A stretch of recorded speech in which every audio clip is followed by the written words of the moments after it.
Stevan Mojsilović, dobrodošli nazaj. Praznike ste preživeli v Srbiji. Ste kaj razmišljali o nogometu ali ste le polnili baterije?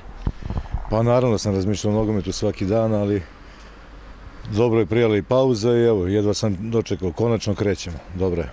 Ste kaj pogrešali Slovenijo in Domžale? Jesu, uvek, nedostajete mi svi u Domžalama. Pred vami so zimske priprave, ki veljajo za najbolj mučno obdobje za igralce. Kako je za trenerje? Tudi vi morate veliko pripraviti. Pa pripreme su isto jedan lep period. Kad treneri mogu da kombinuju do mile volje, kad igrači najbolje rade, to stalno ponavljam, i kad se igrači, čini mi se, najviše bore i najviše dokazuju, jer tad su svi u kombinaciji. Čim počne prvenstvo i čim se izdiktira prvih 11, svi ostali su normalno nezadovoljni. U pripremama to je sasvim drugačije i onda se radujem kao i uvek, ali u pripremama posebno. Možemo puno da radimo, puno da proveravamo i na kraju krajeva to je opet jedan onako mali novi početak za igrače da se izbore za svoje pozicije.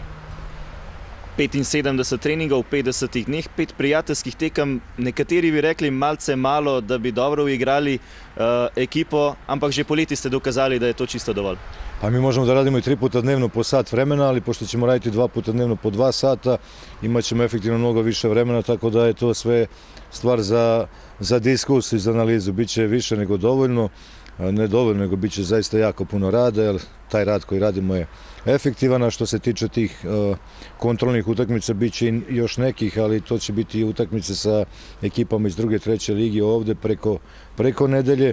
Njih računam zaista kao trening, onako utakmice, a ovih 5 je dovoljno da u ritmu subota uđemo u prvenstvo, ali imamo jednu istu ekipu i nemamo šta puno da tu eksperimentišemo. Sad je vreme rada, sad je vreme treninga i nisam pristalica da svaki 2-3 dana igramo utakmicu i da između odmaramo, nego između ćemo jako teško raditi, naporno, a utakmice će služiti samo kao test. Na podlagi ogleda igrišč na Hrvaškem ste se odločili, da celotne priprave opravite doma, v domačem okolju. Kako vi gledate sicer na te skupne priprave, kadar ekipe odhajajo za 2 tedna skupaj na priprave, kjer se pač tudi malce dvigne ta moštveni duh in je 100% glava usmerjena v delo? Pa glava mora uvijek da bude 100% usmerena u delo. To su sjajne stvari, ali ako možda idete tamo gdje su tereni odlični za rad, gdje je smeštaj odličan, gdje je mogućnost oporavka igrača na jednom vrhunskom nivou. Mi smo procenili da to nemamo na tom mestu na Hrvatskom primorju. Imaćemo ovdje dobre uslove za rad, imaćemo mogućnost da igrači posle treninga kvalitetno jedu i da svako ode svoje kući, svojoj porodici i da se najlepše opusti, odmori, što je najbitnije u svome domu. Lepše od toga nema. Ali lahko te priprave razdelimo na več delov, recimo ponavadi je prvi del usredotočen na kondicijsko pripravo in tako naprej? Pa ja sam tu već 8 mjeseci, moje svaki trening i kondicijski i tehničko-taktički, kako hoćete, tako da tu ne možemo deliti.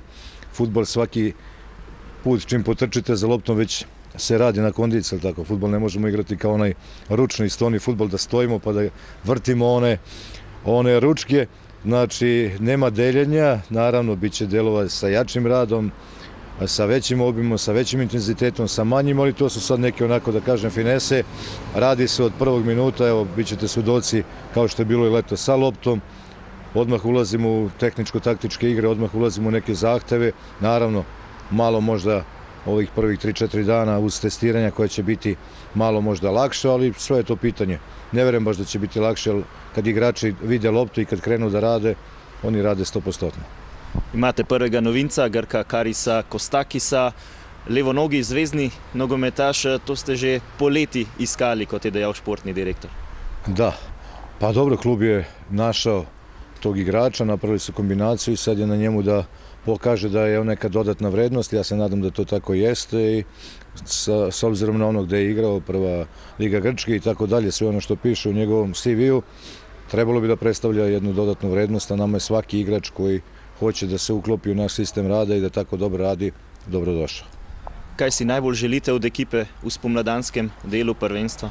Pa želim da napredujemo, da budemo bolji nego jesenas, da budemo i dalje prepoznatljivi, ali da odemo i korak 2 dalje, da neke stvari usavršimo, da u nečemu dođemo do vrhunca, malte ne, da neke stvari poboljšamo, ali svakako da napredujemo iz dana u dan, iz utakmice u utakmicu i da možemo u maju mesecu da kažemo Evo, ovo je za nas i uspešna godina, igrali smo jako dobro jesenas, u proleće smo uspeli da to još dignemo na viši nivo, napredovali smo i kao ekipa i kao igrači, zadovoljni su u klubu i da u maju kažem, evo dolazi juni mesec, letnji prelazni rok, sad je na ljudima iz kluba neka pokažu svoje trgovačke i menadžerske aktivnosti da i realizuju u onom finansijskom delu neke transfere, a na nama je da to pripremimo u toku ovog proleća. Najlepša hvala, srečno. Hvala i vama.